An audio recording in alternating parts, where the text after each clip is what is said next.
Before I start reviewing The Hitch-Hiker, I need to tell you a bit about our longtime sponsor, Sparkplug Coffee. They're a company who deliver their premium quality beans right to the doors of customers in the US and Canada. Canadian folks, you don't even need to shell out a single loonie for shipping. Sparkplug is convenient and affordable, and it's just so much cheaper and more delicious than takeout. So all that sounds great, right? But here's something even greater.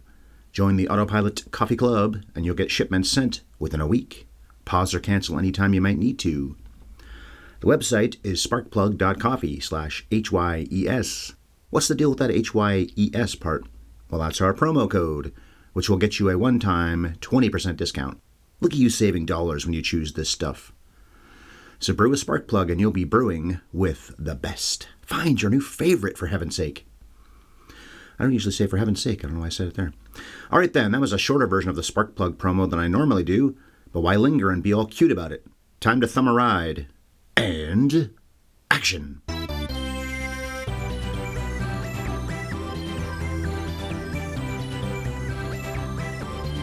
Have you ever seen The Hitch-Hiker? Well, hello, mighty fine folks, and thank you for downloading or streaming the 665th episode here on Have You Ever Seen, the podcasting channel that talks about movies from long ago. And our episodes are always spoiler festooned. We post every Monday and every other Friday. And since this is a Friday, I'll be doing the movie reviewing tomfoolery all on my own. The I in question is Ryan. I don't think I've ever hitchhiked Ellis. My wife Bev isn't here right now, but she'll be back in your ears on Monday when we talk about What's Up, Doc? Now, as for that thing about how I've never hitched a ride, well, I can tell you that my brother used to, after our parents moved us way out to the country, and as he likes to joke now, they just made it harder for him to get into trouble. He had further to go, but he did have a thumb. But enough about my family's passengership in other people's cars. So let's set the mood here. The Difference, which for some reason was The Hitchhiker's alternate title, was produced independently but was released by RKO Radio Pictures in March and April of 1953. I couldn't find box office numbers, but I'm guessing this extravaganza wasn't exactly fighting at the top of the box office chart with hits like From Here to Eternity and Shane. Shine! They didn't have any high-profile stars, and this would have been thought of as a B film, so no one would expect it to be a big moneymaker anyway. But what did draw people in to see this one? What's the story about? Well, Ida Lupino directs a screenplay that she wrote along with Collier Young, Robert Joseph, and Daniel Mainwaring, and is based on a true story. I'll get back to that in a minute. Edmond O'Brien plays Roy Collins, and Frank Lovejoy is Gilbert Bowen, two very ordinary California buddies driving down to Mexico to go fishing. But after they pick up the hitchhiking Emmett Myers when the man's car runs out of gas, or he pretends it does at least, they discover that he's a roving killer. He murders people who give him rides and then takes their stuff. And he's doing this all across America, because the first time we see his handiwork, the car has Illinois plates. William Tallman plays the immortal Emmett, by the way. The psycho killer, qu'est-ce que c'est, makes Roy and Gil head to a port town in Baja, Mexico, Baja, so he can ferry over to Gulf of California to another Mexican state down there. And when they do get to the ferry, he plans to grease them both. And it's not like he keeps that plan a secret. What follows is a tense thriller with the two innocent men just trying to avoid making the very not innocent one man angry enough to kill them ahead of schedule. And just how are they going to get out of this with their lives? Or, in a nutshell, never go fishing. Just go buy your trout or your bass or your cod from the grocery store. Let someone else catch it and clean it. I feel like I've said that before in a nutshell tip situation, haven't I? Okay, that wasn't very good. But the movie in a nutshell is supposed to miss the point and hopefully make you smile or even laugh from time to time, which probably didn't happen this time, did it? Anyway, The Hitch-Hiker is a gem on Rotten Tomatoes, at least with the critics. 94% of them say it's worth seeing. The average is 7.6 out of 10, and that's on the strength of 44 good reviews and only 3 negative ones. The audiences, though, i.e. the popcorn meter, well, they barely give it a passing grade at all. They're only at 63%. Huh, really? 31% difference. This is Lupino's highest-ranked film as a director, by the way, and there's only one film she acted in that outranks The Hitch-Hiker, and that was a Michael Curtiz film she made with Edward G. Robinson, The Seawolf, see? The Seawolf. The National Film Registry sides with the critics in loving this one, though. They say the audiences are wrong, because they inducted it into the Library of Congress in 1998, along with 5 motion pictures that have previously been reviewed on this channel. Bride of Frankenstein, Easy Rider, The Last Picture Show, The Public Enemy, and Tootsie. Lupino has another flick that Congress decided to preserve, and it's Outrage, which they put into the registry just 5 years ago. I suppose I could have done some digging before recording this and find out just how many women have multiple movies in there, as a director that is, not as an actor, but I bet it's not that many. As I'll be talking about today, Lupino was a special talent. Hitch-Hiker's induction into the NFR in 1998 is pretty impressive, by the way. That was only about a decade after Congress started preserving classic movies. Since they only entered 25 films a year, they had to prioritize. So to be in that group of not even 300 films when you're a low-budget thriller from the 50s is something to be pretty proud of. But that recognition by the NFR is literally the only thing you'll find in the awards section on the IMDb. No Oscar nominations or anything from any of the guilds or Golden Globes or anything like that. Although I like the story that Tallman once told that he got slapped by somebody when that person found out he played the hitchhiker in this movie. This person went out of their way to get out of the car when they both were stopped at a red light, walked over, and whammo! Apparently Tallman felt like that was as close to winning an Oscar as he would ever get. If him playing this character so effectively that it got under somebody's skin that much, then yeah, he's got a point. Although maybe actors don't want to take physical abuse for how good they are in a movie. As for the American Film Institute, they nominated this motion picture for their top 100 thrills, but it didn't make the cut. Although it would have been pretty worthy. This is a masterclass in tension. Lupino really knew what she was doing, and the actors aren't exactly Brando and O'Toole, but they're pretty authentic, so the movie really worked. Like I was saying already, the movie truly works. So I chose to do it because I don't expect a lot of people to know what this movie is. It's not the most well-known movie out there. Now, I don't normally spend time talking about posters, but the one for this film ended up 23rd on Premiere Magazine's 25 Best Movie Posters Ever. And it's a good one, with a gun pointing at the two guys in the front seat of the car and the words, "Who will be his next victim? You?" So yeah, good poster, but the 23rd best ever? I'm not so sure about that. I think that guy, Drew Struzan, who did The Thing and Raiders and many of the other, I think Star Wars probably, a lot of the early 80s, late 70s posters, probably should have about 20 of the 25 on that list. All right, well, that's the setup. Let's roll this sucker. RKO's logo is accompanied by blaring trumpets, and then we open with a title card that tells us, "This is the true story of a man and a car. The gun belonged to the man. The car might have been yours, or that young couple across the aisle. This could have happened to you, for the facts are factual." Which reminded me of the way that Criswell introduced Ed Wood's Plan 9 from Outer Space, and in the movie Ed Wood, it's Jeffrey Jones playing on that. Whatever happened to just saying, the following is based on a true story? But they're not wrong. This was actually a real story, and it's based on real-life hijackings that resulted in many murders in California in the early 50s. Some guy named Billy Cook did that, and even took two people across the border and was going to kill them, but the cops stopped him before he could. And that vicious SOB died in the gas chamber just a few months before this film came out. So for Californians, this was a timely tale. It really could have happened to one of them. So maybe I shouldn't mock that opening title card, except the way they worded that. For the facts are always... Sorry, I misread that. For the facts are actual, not factual. Still, I'm going to mock it because it's a little mockable. Anyway, Emmett Myers hitches a ride with two people we never even meet, and then he shoots that couple and takes some of their stuff. And even though this killing took place in Illinois, the story goes national, and a countrywide manhunt is on. Yet he keeps on hitching and robbing. He won't stop until someone makes him stop. But it's time to meet our two main, well, not heroes, victims, I guess. Well, two main guys, Roy and Gilbert, who are on their way to catch some fish down in Baja. So that means that Emmett has hitched a long way since he went from somewhere near Chicago to San Felipe. And if they keep on saying Felipe, but they spelled Felipe. Maybe they're saying it wrong. Maybe it isn't Felipe. And it's just Roy and Gil's luck that they pick up Emmett, who has a car at this point, and he tells them that it ran out of gas. Maybe he's just lying about those low fuel levels. I think he probably is. And once he's in the back seat, he pulls a gun, and the dangerous game is afoot. They pull over for a minute, and he makes them get blankets, food, and a shotgun out of the trunk. Although they get back on the road right after that. Seems to me like he could have gotten the stuff out later. Or maybe Emmett was cold and hungry. Or that maybe those blankets were lonely for human contact, and he knew it. He felt bad for the blankets. I just realized right now that they never sleep in a tent during the movie, which I assume means they didn't bring one. Maybe they were intending to sleep in the front seat of the car before Mr. Myers took them hostage. But I suppose it's just as likely they were going to sleep as they do during the story, with blankets and on the ground. Did they even bring pillows? I don't remember that right now. I guess they could both be war veterans, and roughing it wasn't really a big ask to these two guys because they've been through worse. They were at one time. It's going to get pretty bad. Anyway, the draftsman and the mechanic, Gil's the draftsman, the mechanic is Roy, are lucky that after the car hits a bump, Emmett doesn't just plug passenger Gil with bullets in the back of his head, because Gilly Bean flinches and loses his grip on the windowsill, which wasn't deliberate. Myers told him to keep one arm on the back of the front seat and the other one up there by the window, where he could see both hands. But the gun hits an empty chamber when he does pull the trigger. So he's alive, but Gil's understandably freaked out that he could have just died only because Roy hit a bump. Because it's 3 of them in the car, they don't even get stopped at a checkpoint at the border, which I guess is because the Mexican police don't know to look for Myers yet, right? If the Mexicans were aware they should be looking for passengers in back seats, then why let them go through without even asking any questions? This trio is the kind of group of people you should be pulling over. Do you know this guy? Is he kidnapping you? Anyway, they do get through without incident, and after gassing up and buying a map, Emmett has them leave the highway and take a side road, which is nestled between some great big rocks. Great shot there.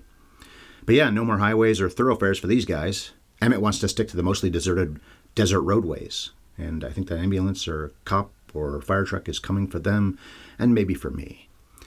Gil figures out by looking at the map that Santa Rosalia is about 500 miles away, and the ferry Emmett wants to take a ride across doesn't run across the Gulf until Friday. So there's an ocean of time, which is, I guess, why the psycho decides to work on his target shooting out there in the middle of nowhere, making Roy place a can on a rock a fair distance away, and getting Gil to use the shotgun to wing the can. Mr. Bowen can shoot. I thought Lupino was setting up this was something that was going to matter, but I don't think it does it? That he can shoot like this with the shotgun? He doesn't shoot Myers at any point to get them out of this predicament, I know that. This was just character building, I guess, where we see that the killer has a mean sense of humor. Toy with them. But he wants to mess with them even more, so he orders Roy to walk further away and hold the can pretty close to his head, then demands that Gilbert go 2 for 2 with his shotgun shooting. And he does, because he must. After all, we're not even 20 minutes into the movie at this point. None of our main trio can die already. They find out on the radio that Myers' latest victim is a gent named William Johnson, and he's been found dead. So the fuzz know for sure now that the bad guy is in California, and they double down on their police presence in that state. Meantime, the kidnapper makes the fellows camp out by a river, lying with the blankets up to their chins. If this situation wasn't so serious, they would look absolutely adorable. The bad guy, though, sits propped up against a tree and enjoys no such chin blanketing. He warns them that his bum right eye won't close, so they won't be able to tell if he's asleep or not. And they don't test him. They stay put under their covers by that babbling brook. Now, Lupino and company shot this film in the summer of '52, and since a lot of it was obviously filmed on location, Emmett not needing to cover up that night does make some sense. Although when I traveled to Hollywood 15 years ago, people warned me to prepare for colder temperatures when I would go out at night, a lot colder. They said, yeah, you'll wear shorts during the day, but bring long pants and long sleeves when it gets dark. It was February, yeah, okay, but I was still surprised to find out just how right they were. I'd have been shivering in shorts. Now, these guys are quite a bit further south in Mexico, so maybe it was warmer by default.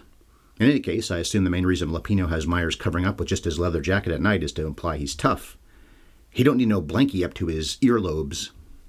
As for this being shot on location out in the middle of nowhere in Lone Pine and Big Pine, and that wasn't all that common for a noir film because they tended to be set in cities, but can you imagine them shooting this footage in a studio? It just wouldn't work.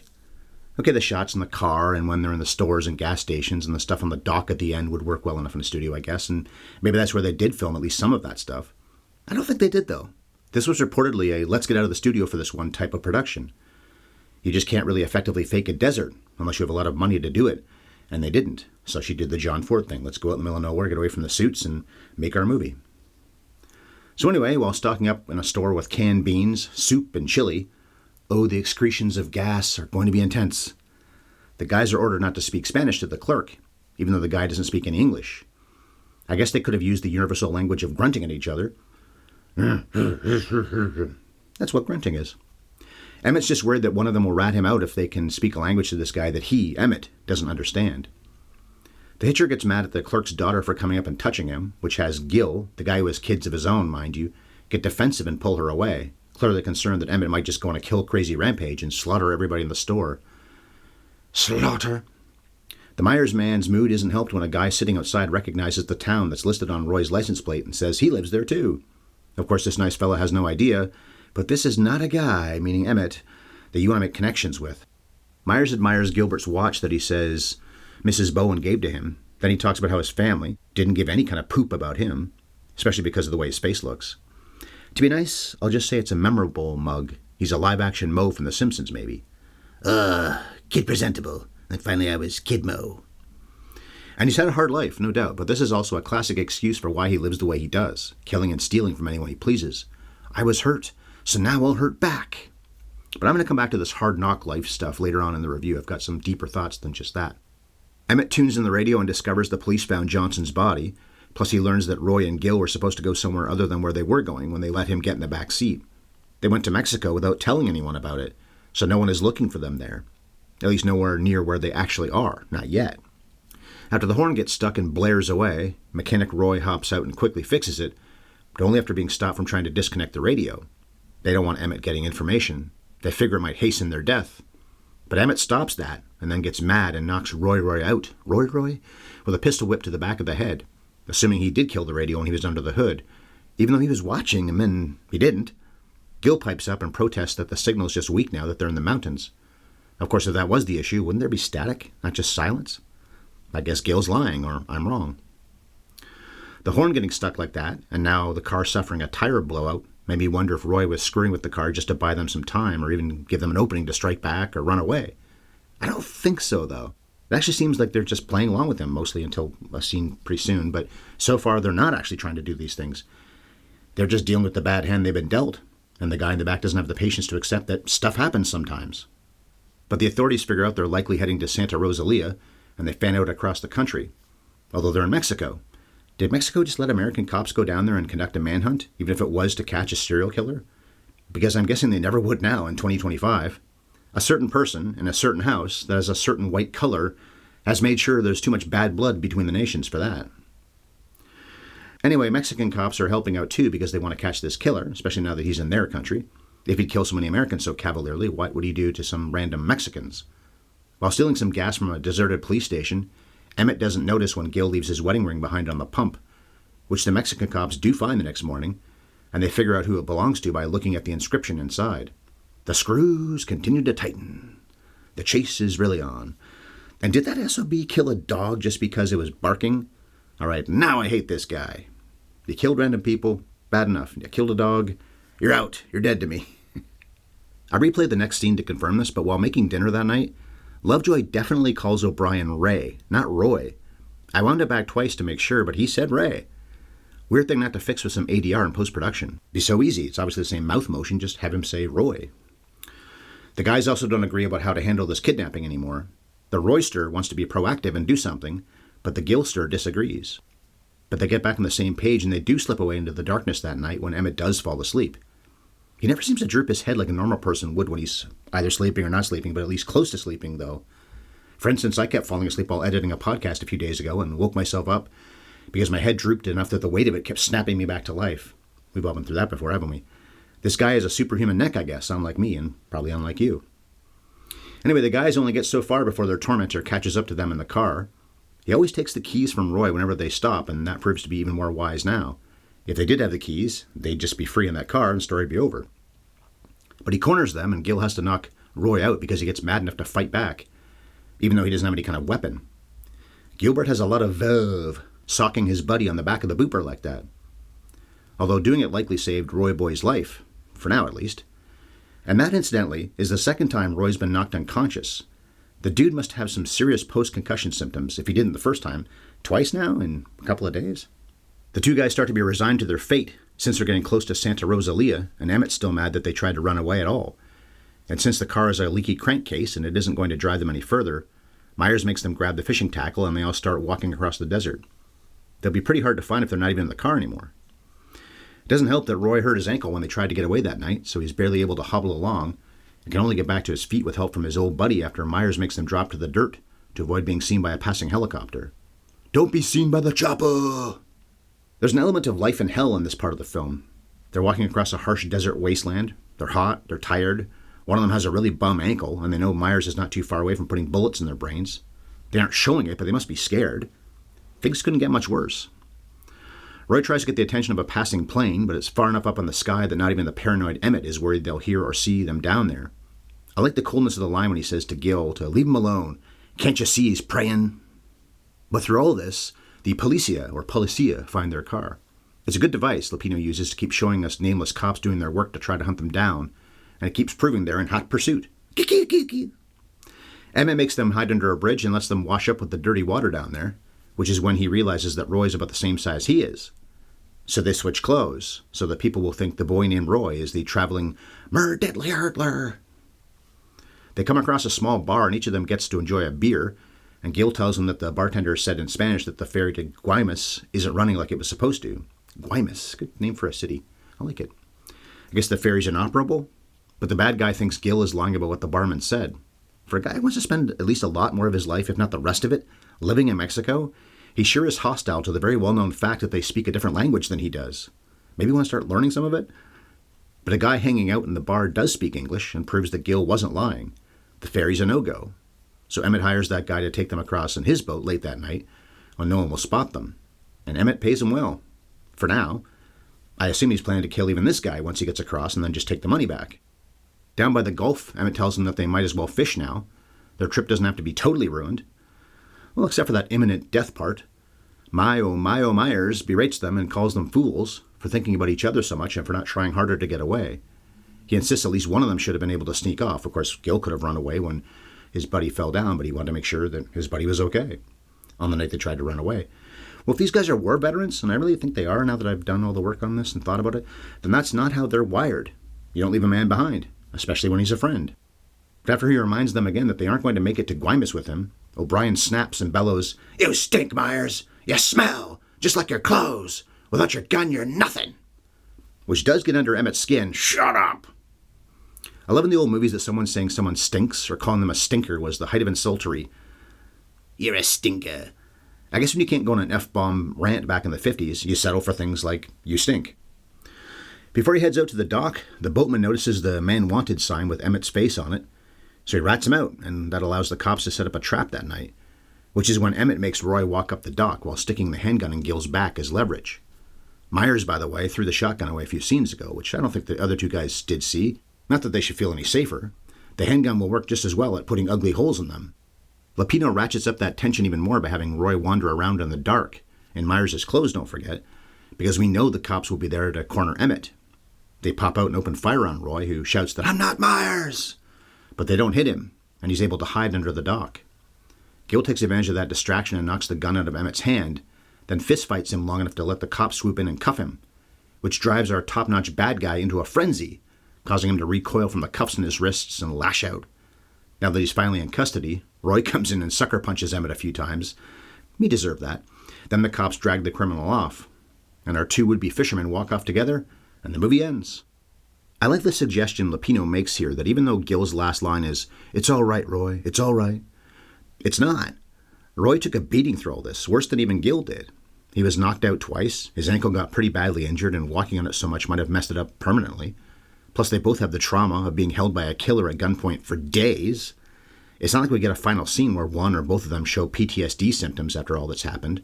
This was a 50s film, and they are men, so you weren't likely to see that, unless it was the point of the story. But I think the way O'Brien looks as he and Lovejoy walk away from the camera shows that he is going to be haunted by this. Most movies don't really address this kind of thing, do they? People having PTSD after such a harrowing few days. Maybe it was the point of the story. Okay, fine. I think The Men was about that, a war veteran who had PTSD. The Brando movie a couple years before this. In most movies, in fact, people deal with crap like this and then, after it's over, just go about their day. But how did the Nakatomians feel about nearly dying that night at the hands of Hans Gruber, before John McClane saved them all? Or most of them. How did the tourists in Jaws feel after going to Amity for a summer vacation and seeing a guy get eaten by a shark? He just wanted to know if you guys are okay over there. Bev and I decided recently to watch the new 4K print of True Lies on Disney+, and the movie looks great, even if it really exposes that Arnold's stunt double looks nothing like him. Yet, what about his daughter in the film, Dana?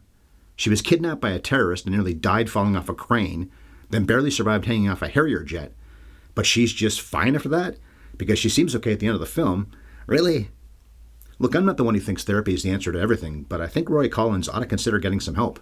Maybe Gilbert Bowen, too. And I think maybe Lupino was hinting at that, by having them seem so defeated and even shell-shocked as they walked off at the end. And what about Emmett Myers and his awful childhood, his hard life?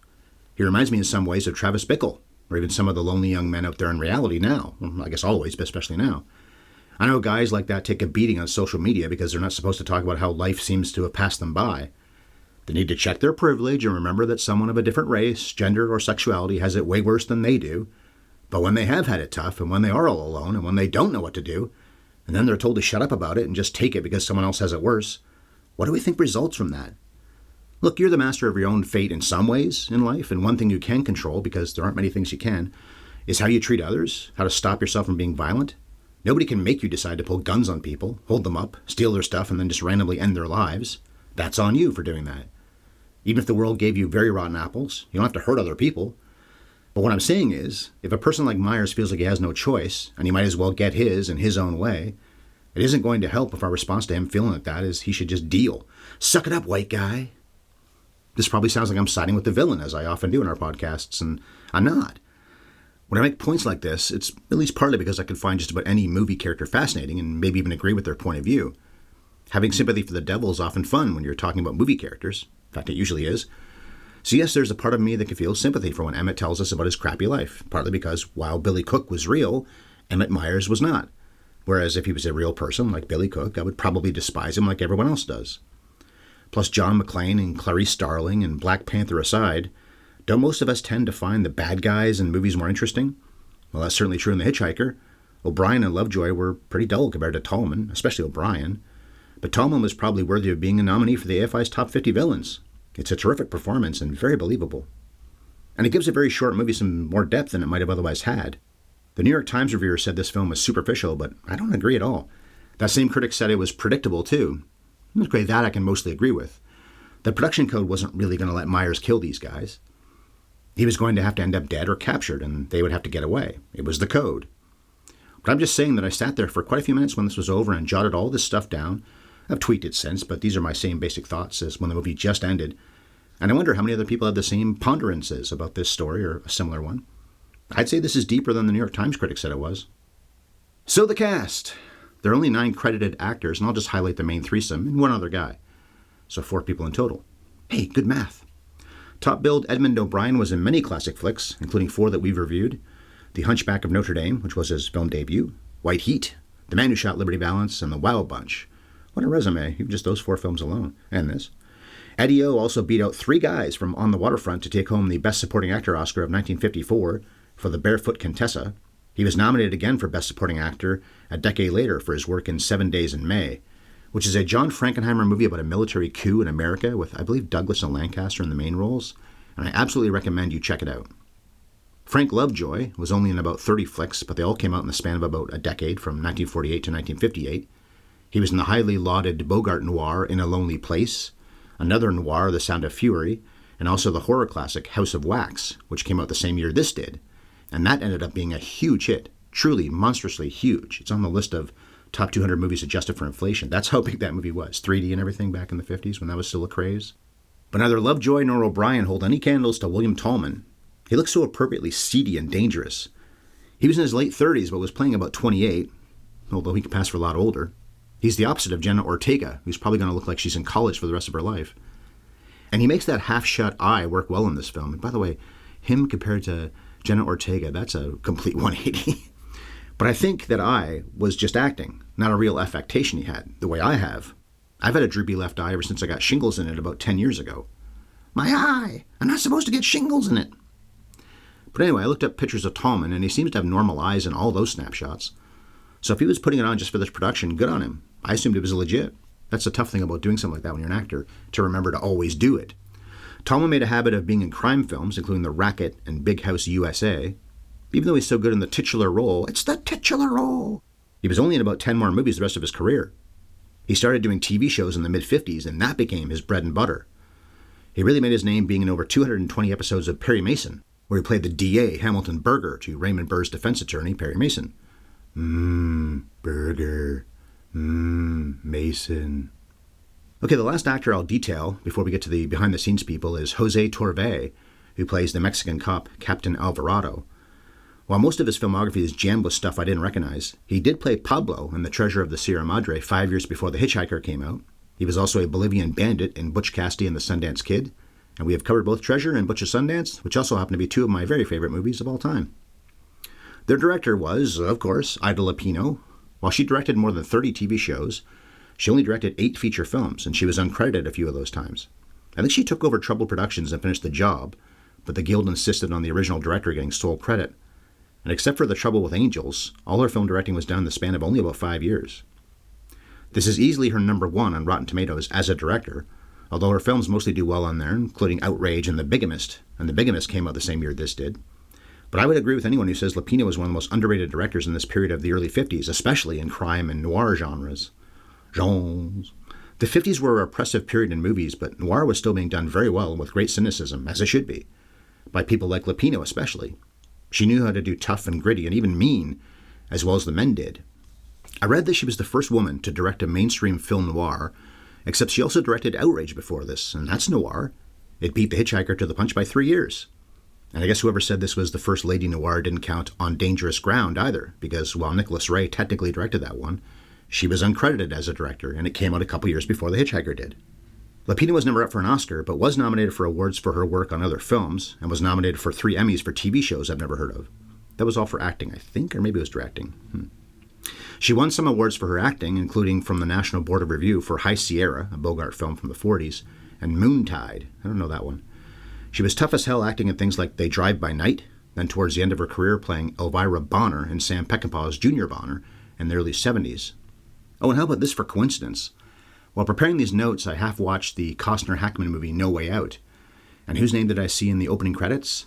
The actor Howard Duff, the guy who played Hoffman's lawyer in Kramer vs. Kramer. I bring him up because he was married to Ida Lupino. I guess they split up after about 15 years. 15 years. But they were legally married until 1983. So there I was, working on typing out all this praise for Ida, and then I see a film co-starring a guy who was at one time her main squeeze. And here's another thing. The cinematographer for No Way Out was the guy who won an Oscar for shooting Barry Lyndon, which we reviewed not even 2 weeks ago. I speculated during that episode about why he didn't work as Kubrick's cinematographer on Full Metal Jacket, because they'd worked so well together on Lyndon. He won an Oscar for that. And then on The Shining. I assumed he had died before they started shooting, because he did die in 1986. But Kubrick started shooting Full Metal Jacket a year before Alcott's heart attack ended his life. And John did work on No Way Out, which was released the same year Full Metal Jacket was. Maybe he was just booked on that job and couldn't commit to the Stanley War film. Or maybe he and Stan the Man had a falling out. All right, well, back to The Hitch-Hiker. The writers were Lupino and Collier Young, who was also a producer on this. Robert Joseph and Daniel Mainwaring worked on the screenplay too. Collier Young was married to Lupino for about 3 years, but they were divorced by the time The Hitch-Hiker came out. He kept working with Ida, though, on things like The Bigamist and Private Hell 36. He also had a writing credit on Lupino's Outrage, but was only involved in typing out 7 movie scripts in total. Most of his credits were for TV shows. The producer was Collier Young, who not surprisingly produced other Lupino projects like Outrage and The Bigamist, while Christian Nyby was an associate producer. Nyby's the guy who was credited with directing the original The Thing, from Another World, the one that many people say Howard Hawks actually directed because he did produce it. Nyby worked with Hawks as an editor on classics like To Have and Have Not and Red River, both of which we have covered. The cameraman for this black and white motion picture was Nicholas Musaraka. I guess that's how you say that name. Of course, it's in the 1:37:1 ratio. And I say, of course it was, because this was a low-budget flick that came out in the very early days of the widescreen era. Not just anybody got to enjoy making movies in the new widescreen big color format in the early 50s. I saw this on Canopy, but there's also a print on YouTube and another one on Tubi. I guess that's what happens when classic films fall into the public domain. I started watching this on YouTube, but the print wasn't awesome, even though it said it was remastered. Plus, there were some sloppy edits, which I assumed happened during the remastering, when they must have had to cut out some parts of scenes because they had no choice, meaning damage to the negative probably meant they had to make some ugly splices. But that wasn't just a YouTube thing.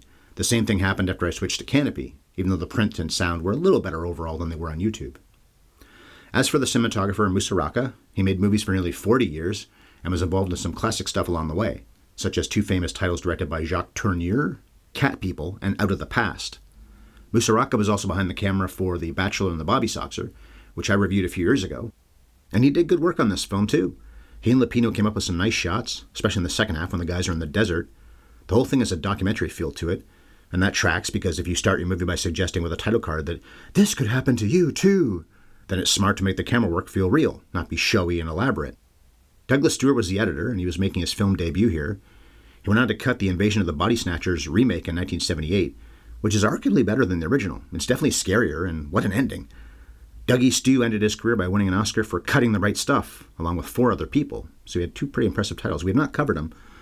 Body Snatchers are Right Stuff, but good movies. In a move that was typical for Lupino, she had Leith Stevens compose the music. They worked together a lot. Now, he has a hand on It's Wonderful Life's music score, even though Dmitri Tiomkin was the credited composer. Mostly what I saw on Leith's IMDb profile were noir and westerns. So to wrap things up, well, I already talked about Myers' personality, his loneliness, and his criminality, and also the PTSD the guys are bound to have after what they went through. Lupino either didn't intend any of that, and I'm just reading into it, or she only wanted to hint at it, and then let some goofy Canadian read into it 72 years later. But seeing those angles and reading into those angles maybe made this nasty little thriller that much better for me. I always liked it, but I liked it more this time, maybe the fourth time I've seen it. So kudos to Miss Lupino. Charlie and Donald Kaufman's mom would definitely call this psychologically taut. So that was how I saw The Hitch-Hiker. Before I promote our stuff and let you know how to reach us, I'll toss 3 trivia questions at you.